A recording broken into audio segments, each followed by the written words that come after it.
started this video without an idea of what to make it about. So I think I'm just going to go with capitalism, philosophy, political philosophy type thing, personal property.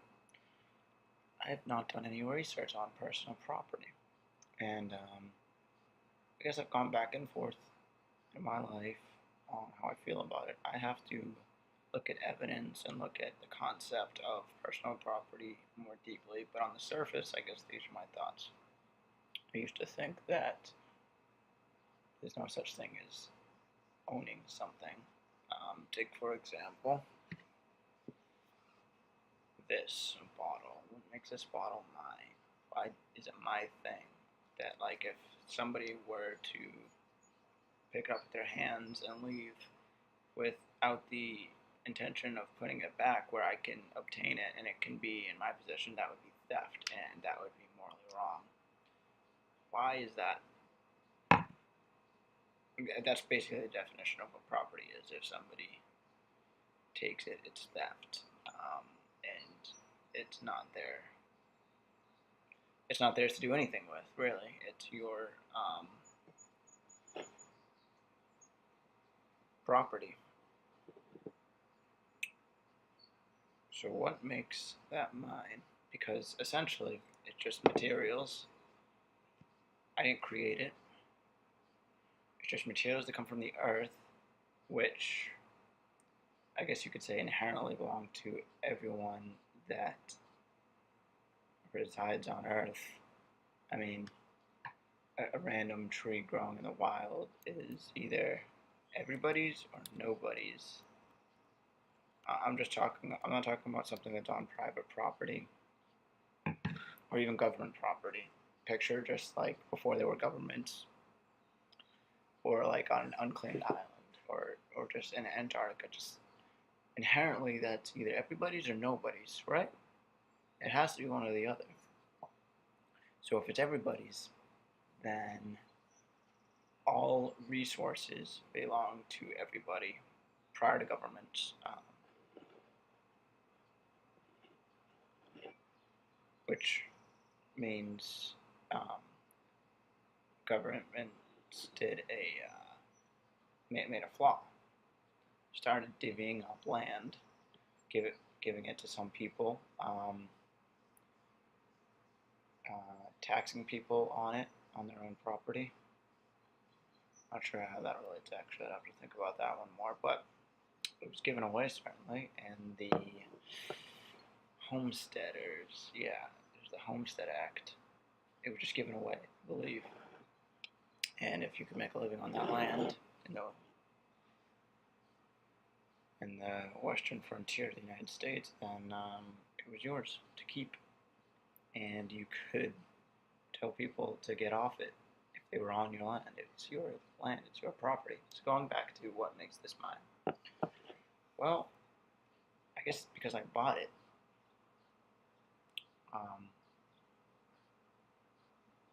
which means I did something to get it. I did something that made it worth me being able to buy this. So if someone were to take this from me, it would almost be like making me a slave.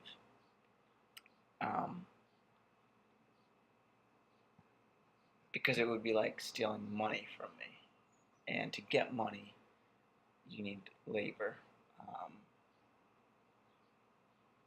Whether it's entrepreneurship or wage labor.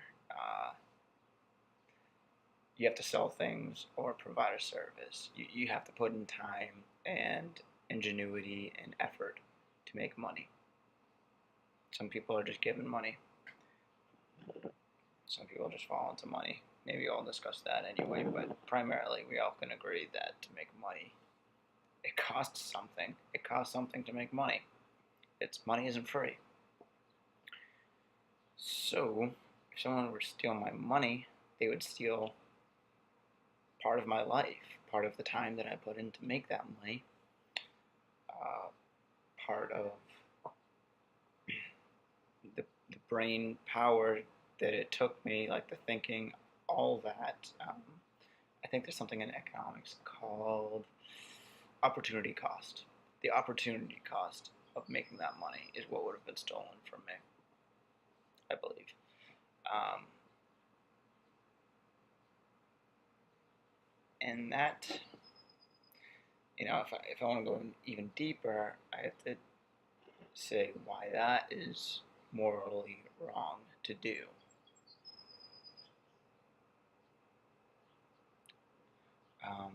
But before I go there, I'm going to just say that this equals money. I can trade this for money, not as much as I bought it for, I'm sure, for other reasons that probably don't even have to be um, brought up. But anyway, this equals money. Money equals opportunity cost to me. So by stealing this, you're stealing opportunity cost. Back to stealing opportunity cost. I might be using the wrong term there. I think it's opportunity cost. Just basically like the time, energy, everything that I put in to make that money is what I'm calling that. And then if it's not that, then whatever. So why is stealing opportunity cost wrong? Well, it seems obvious. It seems pretty obvious. I mean, slavery was probably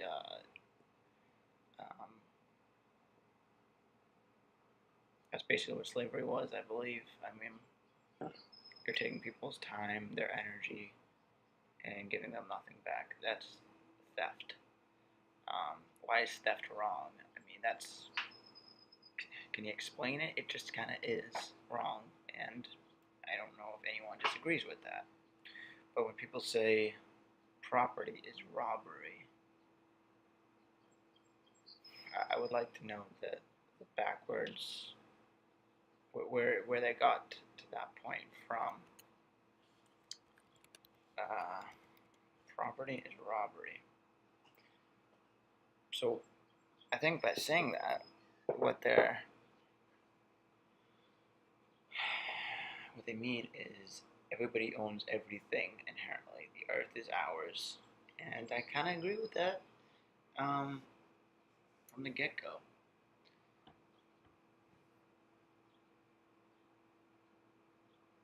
I guess I kind of agree with that from like the beginning of time type of argument.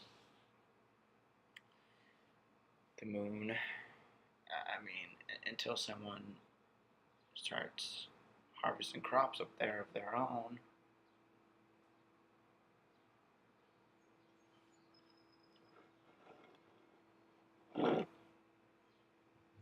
so inherently, resources are everyone's to use, which means if you pick a flower, you have a right to do that because you're part of the world. Well, okay, you're killing the plant, but you know what I mean. If you pick up a rock, it's yours to use. It's your rock to use, just like it's everyone else's rock to use if they had got there first. And if you pick up enough rocks and you build a house, it'll be a weird rock house. I'm talking like early stuff. Okay. If you pick up a rock and you build a house, you put in opportunity cost. So maybe the resources that went into making that house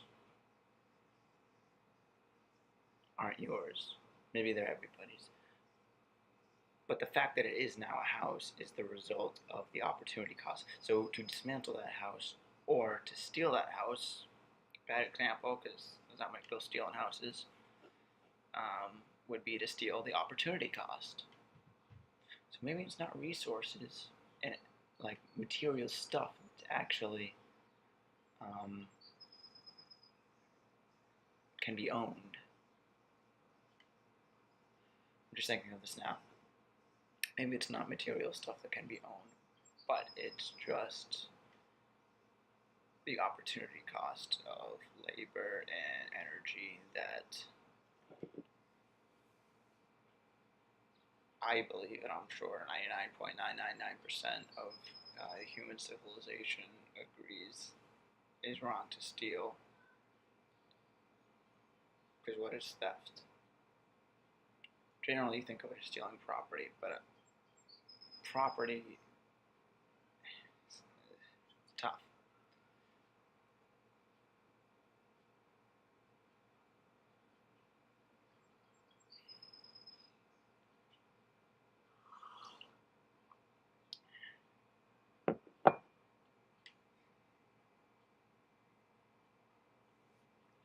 Property is a good word for it, but I think what is meant is opportunity cost.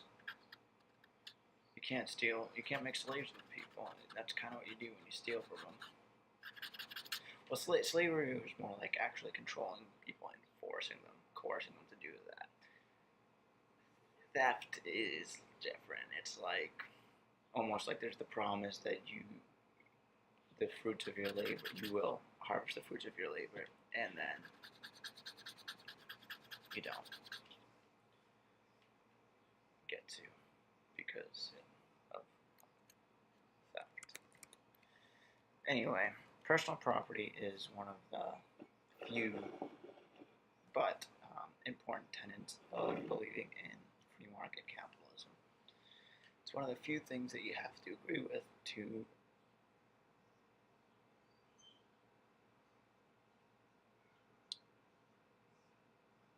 agree with capitalism. Because if you believe in socialism or communism, you basically believe in taking property, money, what I'm calling opportunity cost. It's basically theft. I'm not like an anarchist. I don't think I am. At this moment, on this date right now, I'm not an anarchist. I have been an anarchist in the past. My mind always changing about everything. I've even considered myself communist in the past. Or, I shouldn't say I've considered myself communist, but I have flirted with it, and I definitely didn't look down on socialism in the past. But hey, we all have to learn. We all grow. So, to believe in, Karl Marx, I think, wrote about the means of production being owned by the people. Like, everybody. Which,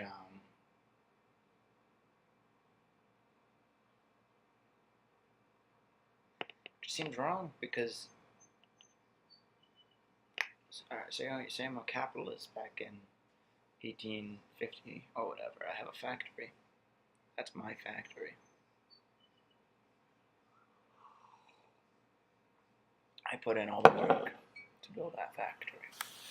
I hired people and paid them a wage that was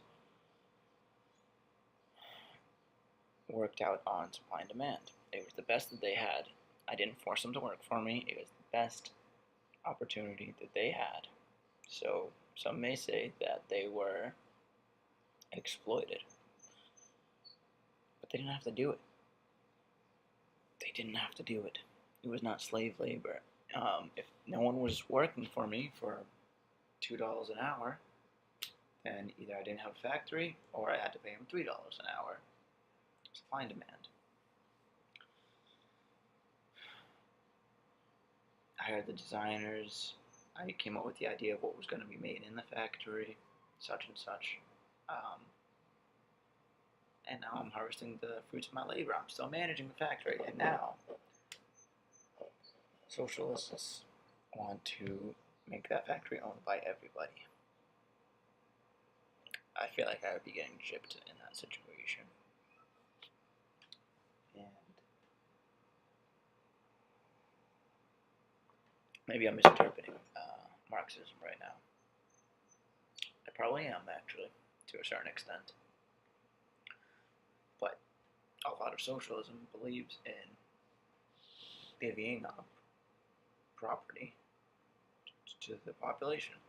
So say if that factory, say if I just burned it down, say socialism got passed, it was going to be started enacting in a week or so, and I just said, fuck this, you guys are on your own then. I'm leaving to go to a different country, burn down my factory, bye.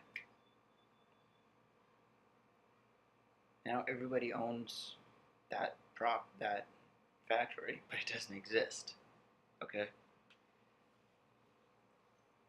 If I just left them the factory, they'd probably be alright for a little while. But I imagine that it wouldn't run smoothly after a while. But anyway, alright, say all the capitalists do that, they just leave.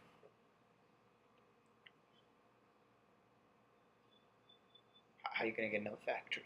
How are you going to build another factory? You need people with the ingenuity, with the motivation to do it.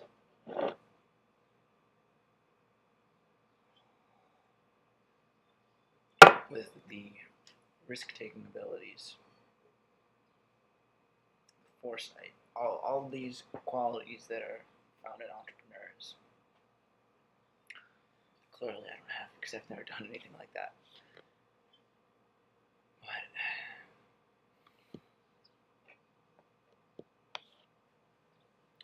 the only way that you're going to get that is with more entrepreneurs. Right? I don't know of any for-profit organization that's benefited the world that has been